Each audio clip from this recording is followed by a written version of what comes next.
सामाजिक एकता का सबसे सुंदर उदाहरण है। आप देश और दुनिया के किसी भी कोने में हो, यदि मौका मिले तो छठ उत्सव में जरूर हिस्सा लें। एक अनोखे अनुभव को खुद महसूस करें। मैं छठी मैया को नमन करता हूँ।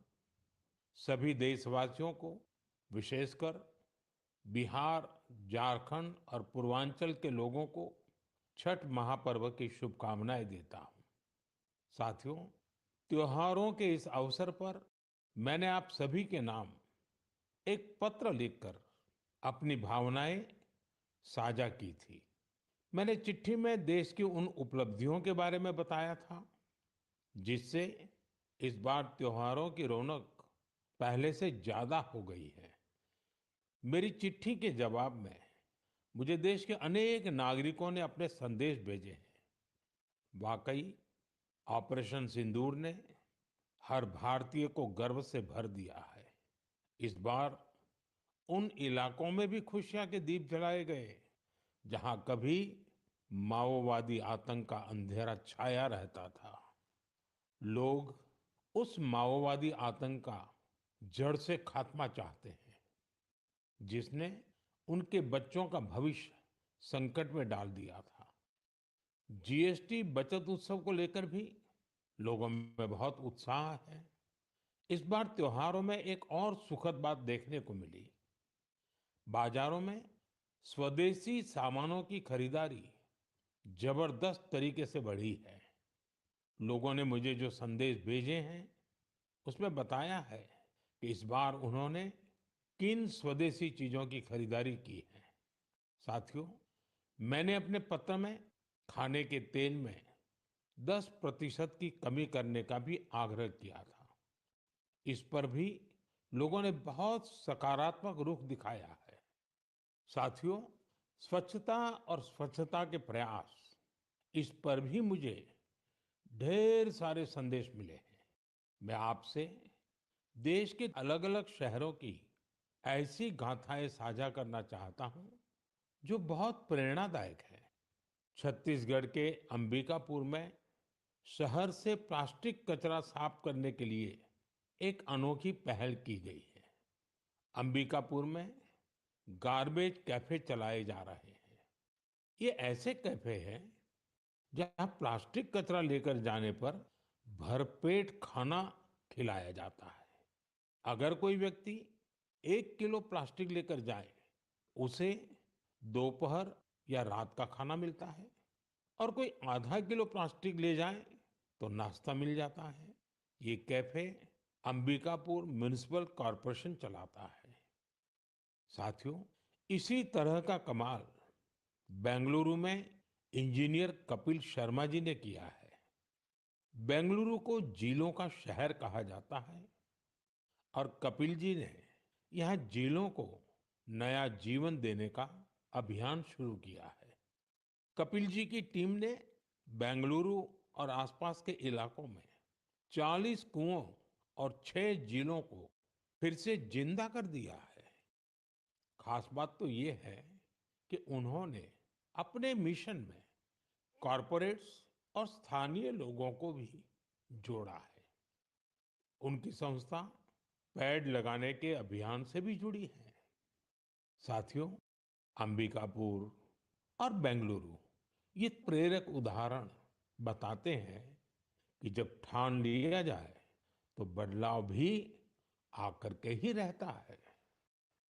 साथियों, बदलाव के एक और प्रयास का उदाहरण मैं आपसे साझा करना चाहता हूं। आप सब जानते हैं, जैसे पहाड़ों पर और मैदानी इलाकों में जंगल होते हैं, ये जंगल मिट्टी को बांधे रहते हैं। कुछ वैसी ही अहमियत समंदर के किनारे मैंग्रोव की होती है। मैंग्रोव समुद्र के खारे पानी और दलदली जमीन में उगते हैं और समुद्री इकोसिस्टम का एक अहम हिस्सा होते हैं। सुनामी या साइक्लोन जैसी आपदा आने पर ये मैंग्रोव बहुत मददगार साबित होते हैं। साथियों, गुजरात के वन विभाग ने मैंग्रोव के इस महत्व को समझते हुए खास मुहिम चलाई हुई है। 5 साल पहले वन विभाग की टीमों ने अहमदाबाद के नजदीक धौलेरा में मैंग्रोव लगाने का काम शुरू किया था और आज धौलेरा तट पर 3,500 हेक्टेयर में मैंग्रोव फैल चुके हैं। इन मैंग्रोव का असर आज पूरे क्षेत्र में देखने को मिल रहा है। वहाँ की इकोसिस्टम में डॉल्फिन्स की संख्या बढ़ गई है। केकड़े और दूसरे जलीय जीव भी पहले से ज्यादा हो गए हैं। यही नहीं, अब यहाँ प्रवासी पक्षी भी काफी संख्या में आ रहे हैं। इससे वहाँ के पर्यावरण पर अच्छा प्रभाव तो पड़ा ही है। धोलेरा के मछली पालकों को भी फायदा हो रहा है। साथियों, धोलेरा के अलावा गुजरात के कच्छ में भी इन दिनों मैंग्रोव प्लांटेशन बहुत जोरों पर हो रहा है। वहाँ कोरी क्रीक में मैंग्रोव लर्निंग सेंटर भी बनाया गया है। साथियों, पेड़ पौधों की, वृक्षों की यही तो खासियत होती है। जगह चाहे कोई भी हो, वो हर जीव मात्र की बेहतरी के लिए काम आते हैं। इसलिए तो हमारे ग्रंथों में कहा गया है, धन्या महिरुहा येभ्यो निराशाम यान्ति नार्थिनः। अर्थात वो वृक्ष और वनस्पतियां धन्य है जो किसी को भी निराश नहीं करते। हमें भी चाहिए, हम जिस भी इलाके में रहते हैं, पेड़ अवश्य लगाएं। एक पेड़ माँ के नाम के अभियान को हमें और आगे बढ़ाना है। मेरे प्यारे देशवासियों, क्या आप जानते हैं कि मन की बात में हम जिन विषयों पर चर्चा करते हैं, उनमें मेरे लिए सबसे संतोष की बात क्या होगी? तो मैं इस बारे में यही कहूंगा कि मन की बात में हम जिन विषयों की चर्चा करते हैं, उनसे लोगों को समाज के लिए कुछ अच्छा, कुछ इनोवेटिव करने की प्रेरणा मिलती है। इससे हमारी संस्कृति, हमारे देश के कई पहलू उभर कर सामने आते हैं। साथियों, आप में से बहुतों को याद होगा, करीब 5 वर्ष पहले मैंने इस कार्यक्रम में भारतीय नस्ल के श्वान यानी डॉग्स की चर्चा की थी। मैंने देशवासियों के साथ ही अपने सुरक्षा बलों से आग्रह किया था कि वे भारतीय नस्ल के डॉग्स को अपनाएं, क्योंकि वो हमारे परिवेश और परिस्थितियों के अनुरूप ज्यादा आसानी से ढल जाते हैं। मुझे ये बताते हुए खुशी हो रही है कि हमारी सुरक्षा एजेंसियों ने इस दिशा में काफी सराहनीय प्रयास किए हैं। बीएसएफ और सीआरपीएफ ने अपने दस्तों में भारतीय नस्ल के डॉग्स की संख्या बढ़ाई है। डॉग्स की ट्रेनिंग के लिए बीएसएफ का नेशनल ट्रेनिंग सेंटर ग्वालियर के टेकनपुर में है। यहाँ उत्तर प्रदेश के रामपुर हाउंड, कर्नाटका और महाराष्ट्र के मुधोल हाउंड, इस पर विशेष रूप से फोकस किया जा रहा है।